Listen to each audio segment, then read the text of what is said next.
Terça-feira, 30 de julho de 2024. Sejam todos muito bem-vindos a mais um dia. Que bom, né, gente? Caminharmos na graça de Deus. O super abraço de aniversário de hoje é para Maria Rita, de Caxias do Sul, Rio Grande do Sul, Juliana Miranda, de Itaúna, Minas Gerais, e para o Estevão, que hoje completa 8 anos. A mãe dele me disse que quando ela ficou sabendo, que estava grávida, era o dia de Santo Estevão, mas o nome já havia sido escolhido bem antes. Bom, são as coisas de Deus. E eles são de Lagoa da Prata, Minas Gerais.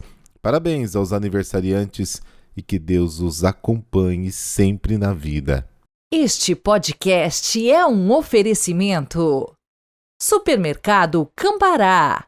A garantia do melhor preço e aquele atendimento que você merece e faz a diferença. Econorte, revendedora Ford Kia. Ideal para você. A sua concessionária em São José dos Campos e Caraguatatuba, São Paulo. Farmácias Vale Verde. Mais que farmácia, nosso atendimento inspira saúde, beleza e bem-estar. Os contatos dos nossos apoiadores estão na descrição deste podcast. O Evangelho de hoje nos apresenta a explicação de Jesus sobre a parábola do trigo e do joio, a pedido dos próprios discípulos. Alguns estudiosos pensam que essa explicação que Jesus dá aos discípulos foi a linha mestra da comunidade por muitos e muitos anos.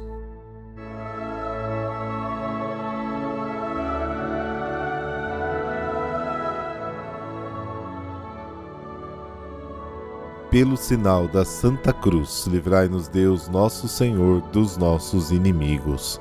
Acolhei, Senhor, as preces desta manhã, e por vossa bondade iluminai as profundezas do nosso coração, para que não se prendam por desejos tenebrosos os que foram renovados pela luz da vossa graça. Amém.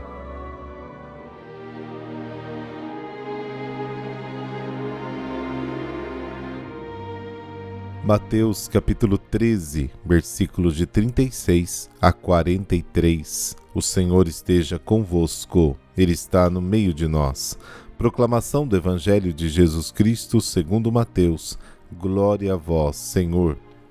Naquele tempo, Jesus deixou as multidões e foi para casa. Seus discípulos se aproximaram dele e disseram: Explica-nos a parábola do joio. Jesus respondeu: Aquele que semeia a boa semente é o Filho do Homem. O campo é o mundo. A boa semente são os que pertencem ao reino. O joio são os que pertencem ao maligno. O inimigo que semeou o joio é o diabo. A colheita é o fim dos tempos. Os ceifadores são os anjos.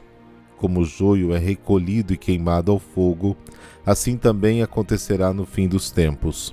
O Filho do Homem enviará os seus anjos, e eles retirarão do seu reino todos os que fazem outros pecar e os que praticam o mal. E depois os lançarão na fornalha de fogo. Ali haverá choro e ranger de dentes. Então os justos brilharão como o sol no reino do seu Pai. Quem tem ouvidos, ouça. Palavra da salvação. Glória a vós, Senhor.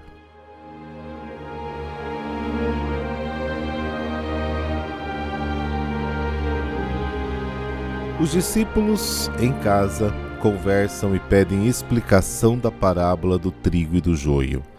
Muitas vezes é dito que Jesus continuou a ensinar seus apóstolos em casa. Marcos 7, 9, 10. Naquela época não havia televisão, claro, e as pessoas passavam as longas horas das noites de inverno reunidas, conversando em torno do fogo sobre fatos da vida. E nessas ocasiões, Jesus completou o ensino e a formação dos discípulos. Jesus responde retomando cada um destes elementos da parábola e dando-lhes um sentido. O campo é o mundo. A boa semente são os membros do reino. Os joios são os membros do mau adversário. O inimigo é o diabo. A colheita é o fim dos tempos. Os ceifeiros são os anjos. E agora, se você puder, mais tarde até, leia várias vezes esta parábola, dando o significado correto a cada um desses 6 elementos: campo, boa semente, joio, inimigo, colheita, ceifeiros. Assim a história ganha um significado completamente novo e é possível alcançar o objetivo que Jesus tinha em mente quando contou às pessoas a parábola do joio e do trigo. Alguns pensam que esta parábola deve ser entendida como uma alegoria e não como uma parábola propriamente dita. Em todos os casos, é palavra de Deus. Com esta informação dada por Jesus, então entenderemos melhor sua aplicação. Assim como o joio é recolhido e queimado no fogo, assim será no fim do mundo. Reunirá todos os escândalos do seu reino e todos os que praticam a iniquidade e os lançará na fornalha ardente, onde haverá choro e ranger de dentes. Então os justos brilharão como o sol no reino do seu Pai. O destino do joio é a fornalha, o destino do trigo é brilhar ao sol no reino do Pai. Por trás dessas duas imagens está a experiência das pessoas. Depois que ouviram Jesus e o aceitaram em sua vida, tudo muda para eles. Isso significa que o que eles esperavam aconteceu em Jesus, o cumprimento das promessas. Agora, a vida é dividida em antes e depois de aceitar Jesus em sua vida. A nova vida começa com o brilho do sol. Se tivessem continuado a viver como antes, seriam como ervas daninhas na fornalha, uma vida sem sentido, inútil.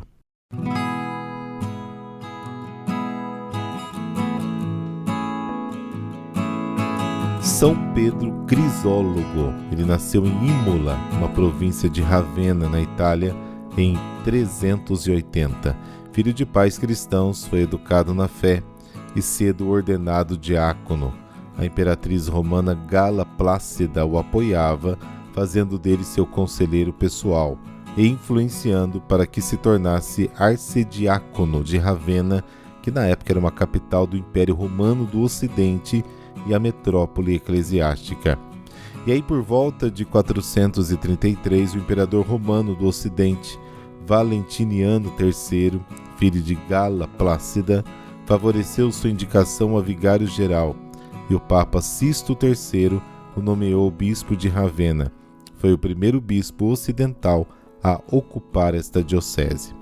Pedro já era popularmente conhecido como doutor das homilias, por seus sermões breves, porém profundos. Consta que ele os preparava curtos para não cansar os fiéis. O apelido de Crisólogos, nas palavras de ouro, teria vindo da imperatriz Gala Plácida depois de ouvir a sua primeira homilia como bispo. Ele é considerado um dos maiores pregadores da história da Igreja, também pela sua produção escrita. São 176 homilias de natureza doutrinária, numa linguagem que explica tópicos difíceis de modo simples, claro, objetivo, atrativo e, portanto, de fácil acesso ao grande público, o que gerou inúmeras conversões. Os temas incluem a Virgem Maria, São João Batista, dogmas, liturgia, a oração do credo dos apóstolos, o mistério da encarnação, a condenação das heresias ariana e monofisita. Mas foi também um pastor prudente, lúcido, seguro. Defendia que os fiéis tomassem a Eucaristia diariamente, algo incomum na época, e incentivava a confiança no perdão de Deus oferecido por meio da obra da salvação de Cristo. Escutava solicitamente humildes ou poderosos. Era amigo próximo do Papa e depois santo e doutor da Igreja, Leão Magno. Além das invasões bárbaras ao Império Romano e da disputa de poder da Igreja de Constantinopla com a Igreja de Roma, um terceiro grande desafio do período foi a proliferação de heresias. Pedro lidou de modo respeitoso, mas firme com Eutíquio, superior de um mosteiro em Constantinopla, que propunha o monofisitismo, ou seja, que em Cristo havia apenas uma natureza, advertindo a obedecer ao Papa e às decisões do Concílio de Calcedônia, de 451. São Pedro Crisólogo faleceu em Imola, talvez em 450, 30 ou 31 de julho A igreja definiu sua festa no dia 30 porque em 31 já se comemorava Santo Inácio de Loyola. Ele é considerado um modelo de pastor pelo seu contato com o povo e pela excelência da sua pregação. Tem o título de Doutor da Igreja. Oremos. Ó Senhor, Deus único mesmo na Trindade, concedei-nos pela intercessão de São Pedro Crisólogo o conhecimento e o acesso da palavra que mais vale, mais que todo o ouro do mundo, e que submete o mundo ao preço infinito do seu sangue, Jesus Cristo, de modo que os corações e as nações possam ouvir e se juntar, por fim, às vozes dos anjos celestiais, no infinito louvor a vós. Amém. Abençoe-vos o Deus Todo-Poderoso, Pai e Filho e Espírito Santo. Amém. Boa terça-feira e nos falamos amanhã. Até lá.